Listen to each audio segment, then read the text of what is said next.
Италия және Германияның бірігу жолдары қаншалықты бір-біріне ұқсас болмады. 19 ғасырдың басында Германия экономикалық тоқыраудан шығудың басты жолын әлі таппаған еді.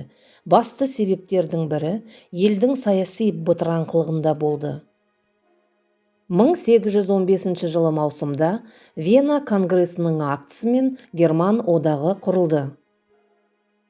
Одаққа 35 егеменді монархия, 4 ерікті қала Гамбург, Бремен, Любек пен Майндағы Франкфурт кірді. Герман одағы берік бірлестік болған жоқ. Жеке мемлекеттердің экономикалық бірігуінде 1834 жылы Пруссия бастамасымен 18 мемлекетті біріктірген неміс кедендік одағы құрылды. Бұл одақтың құрылуы үлкен мәнге ие болды, өйткені ортақ экономикалық кеңістік қалыптаса бастады. 1870-1880 жылдары темір канцлер Отто фон Бисмарк тұсындағы капитализмнің германдық нұсқасы толығымен орнайды. Бұл дәуірде Германияның барлығы дерлік неміс мемлекеттерінің ішіндегі ең қуаттысы Пруссияның белгінде біріккен болатын. Рейхстагтың құзыреті айтарлықтай шектеулі болды, ал сайлау жүйесінде тең құқылық ұстаным бұзылды. Бисмарк атаған қан мен темірдің саясаты сыртқы саясат милитаризмі түрінде көрініс тапты.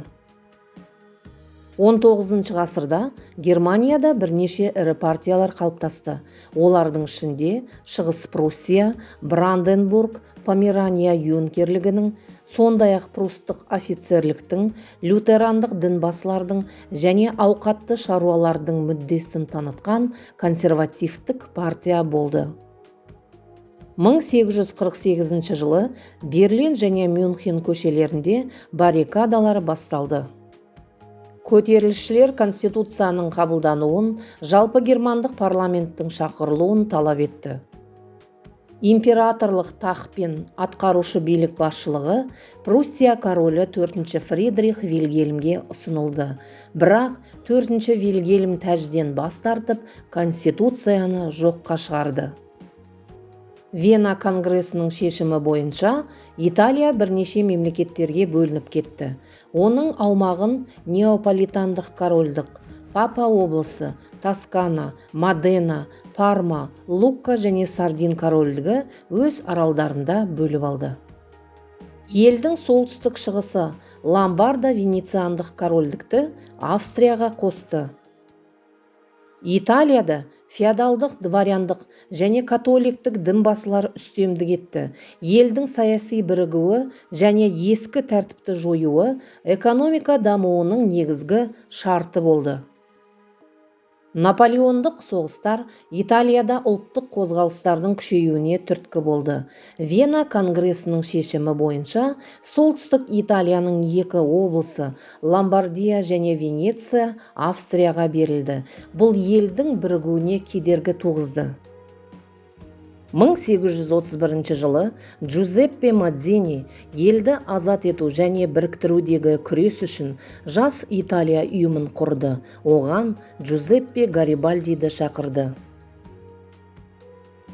1848 жылы наурызда Ломбардия және Венецияда анти-австриялық көтеріліс басталды.